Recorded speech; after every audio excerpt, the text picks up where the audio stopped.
तो वहीं उच्चतम न्यायालय ने राष्ट्रीय शैक्षिक अनुसंधान और प्रशिक्षण परिषद यानी कि एनसीईआरटी की 8वीं कक्षा की पाठ्यपुस्तक में न्यायपालिका में भ्रष्टाचार विषय से संबंधित सामग्री का स्वतः संज्ञान लिया है और इससे लेकर बड़ी अपडेट सामने आ रही है। आपको बता दें, इसको लेकर कहा गया है कि एक गंभीर चिंता का विषय है। भारत के प्रधान न्यायाधीश सूर्यकांत और न्यायमूर्ति जयमाल्य बागची, न्यायमूर्ति विपुल एम पंचोली की पीठ के समक्ष वरिष्ठ अधिवक्ता कपिल सिब्बल ने ये दलील दी है। इस वक्त की बड़ी और अहम जानकारी सामने आ रही है। एनसीईआरटी पुस्तक को लेकर जो विवाद बना हुआ है, इसको लेकर बड़ा फैसला कोर्ट की तरफ से भी सामने आया है। बड़ी बात जो है कोर्ट की तरफ से की गई है। कक्षा 8 की किताब में सेक्शन है जिसको लेकर आपको बता दें, एनसीईआरटी किताब में विवाद बन गया है। न्यायपालिका में भ्रष्टाचार सेक्शन जोड़ दिया गया है, जिसको लेकर किताब में इस विषय को ऐड करना अब भारी पड़ता नजर आ रहा है। आपको बता दें, कक्षा 8 के बच्चों को न्यायपालिका में भ्रष्टाचार के बारे में पढ़ाया जाता है, ये गंभीर चिंता का विषय बन गया है। वहीं इस मामले पर संज्ञान लेते हुए सीजेआई सूर्यकांत ने कहा, मैं किसी को भी संस्था को बदनाम नहीं करने दूंगा, कानून अपना काम करेगा। उन्होंने कहा, संस्था के प्रमुख के रूप में मैंने अपना कर्तव्य निभाया है और संज्ञान लिया है। ये एक सोचा समझा कदम प्रतीत होता है। मैं ज्यादा कुछ इस पर नहीं कहूंगा।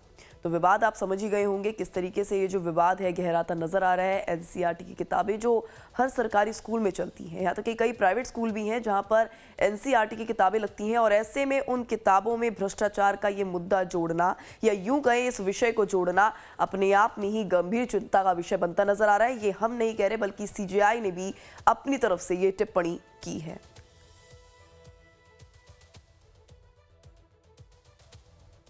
तो एनसीईआरटी किताब विवाद गहराता नजर आ रहा है।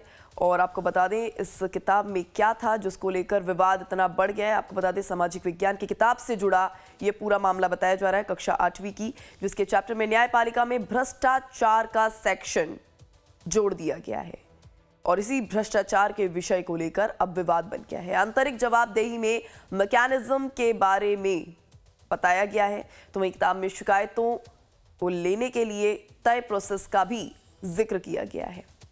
आपको बता दें, सिस्टम में 2017 से 21 के बीच 1600 शिकायतें भी मिली थी।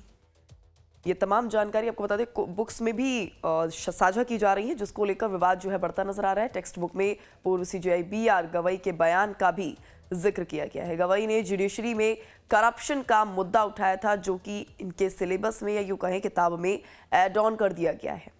जुडिशियल करप्शन वाले कंटेंट पर अब ऐसे में गंभीर चिंता व्यक्त की गई है। अपने आप में ही ये चिंता का विषय बना हुआ है और सवालों का विषय भी बन गया है, क्योंकि अब इस पर सवाल उठते भी नजर आ रहे हैं। कोर्ट ने इस पूरे मामले पर स्वतः संज्ञान लिया है, कार्रवाई के आदेश दिए हैं। किसी भी संस्था को बदनाम करने की इजाजत नहीं है। इस तरह के बयान कोर्ट की तरफ से सामने आ रही हैं, सीजेआई की तरफ से सामने आ रही है। वहीं उनका कहना है कि एक सुनियोजित और सोची समझी कोशिश प्रतीत होती है, यानी कि एक तरह से इसे प्री प्लान और सोची समझी साजिश करार कर दिया गया है। इस तरह से इस विषय को सामाजिक विज्ञान की किताब में जोड़ना, भ्रष्टाचार के बारे में इतने विस्तृत तौर पर वहां पर तमाम जानकारियां देना, बच्चों को, तमाम जो छात्र छात्राएं जो पुस्तक पढ़ रहे हैं, कक्षा 8वीं छात्र की किताबों का ये पूरा क्योंकि मामला सामने आ रहा है, जहां पर सामाजिक विज्ञान में ये विषय जोड़ा गया है।